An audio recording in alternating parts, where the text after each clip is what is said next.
2026 के विधानसभा चुनाव के नतीजों ने भारतीय राजनीति में एक नया इतिहास लिख दिया है। पश्चिम बंगाल, जिसे लंबे समय से तृणमूल कांग्रेस का अभेद्य किला माना जाता था, अब वहां पर भी भगवा लहरा रहा है। भारतीय जनता पार्टी ने ममता बनर्जी के 15 साल के शासन को चुनौती देते हुए प्रचंड बहुमत के साथ में जीत हासिल करी है। चुनाव आयोग के आंकड़ों के मुताबिक बीजेपी ने बंगाल की 294 सीटों में से 209 सीटों पर बढ़त बना ली है, जो बहुमत के आंकड़ों से कहीं ज्यादा है। प्रधानमंत्री नरेंद्र मोदी ने इसे सुशासन की जीत बताते हुए बंगाल की जनता का आभार प्रकट किया है। दूसरी तरफ तमिलनाडु के सिनेमाई पर्दे के जो सुपरस्टार हैं विजय ने अपनी नई पार्टी बनाई थी टीवीके, और उस नई पार्टी के साथ उन्होंने धमाकेदार जीत की एंट्री करी है। विजय की पार्टी राज्य में सबसे बड़े दल के रूप में उभरी है, जिसने डीएमके और एआईडीएमके जैसी बड़ी पुरानी स्थापित पार्टियों को भी पीछे धकेल दिया है। पश्चिम बंगाल की अगर हम बात करें तो पश्चिम बंगाल के चुनाव नतीजा इस साल का सबसे बड़ा उलटफेर माना जा रहा है, जहां बीजेपी ने सीमावर्ती इलाकों, आदिवासी क्षेत्रों और औद्योगिक बेल्ट में जबरदस्त प्रदर्शन किया है। अमित शाह की रणनीति और मोदी के चेहरे ने टीएमसी के मां माटी मानुस के नारे को भी पीछे छोड़ दिया। हालांकि मुख्यमंत्री ममता बनर्जी ने इन नतीजों को स्वीकार करने से इंकार कर दिया है। उन्होंने चुनाव आयोग पर पक्षपात करने और उन इलाकों के नतीजों को रोकने का आरोप लगाया है जहां पर टीएमसी आगे हुआ करती थी।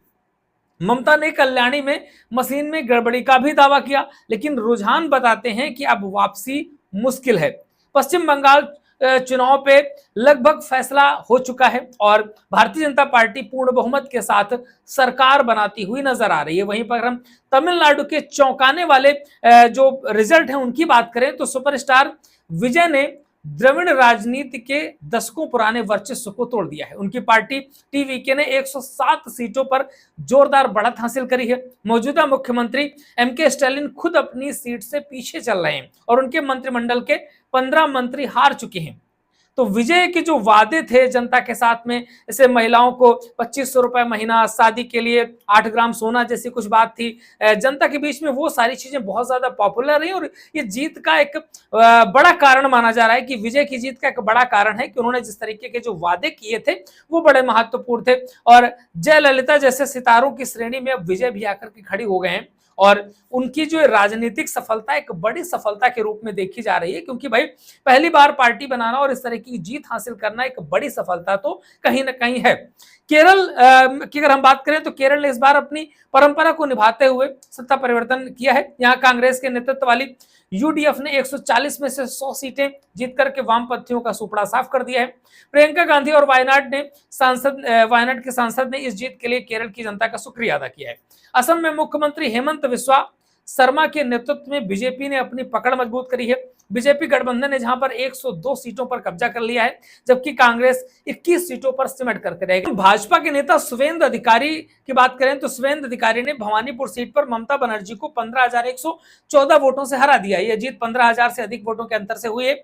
इससे चुनावी तस्वीर को बदल दिया है। इससे पहले 2021 में भी सुवेंद्र अधिकारी ने नंदीग्राम में ममता बनर्जी को हराया था। इस बार भी उन्होंने अपनी बढ़त बनाकर के रखी है। जानकारी के अनुसार सुवेंद्र अधिकारी कल दिल्ली जा सकते हैं, जहां वो आगे की रणनीति पर चर्चा कर सकते हैं।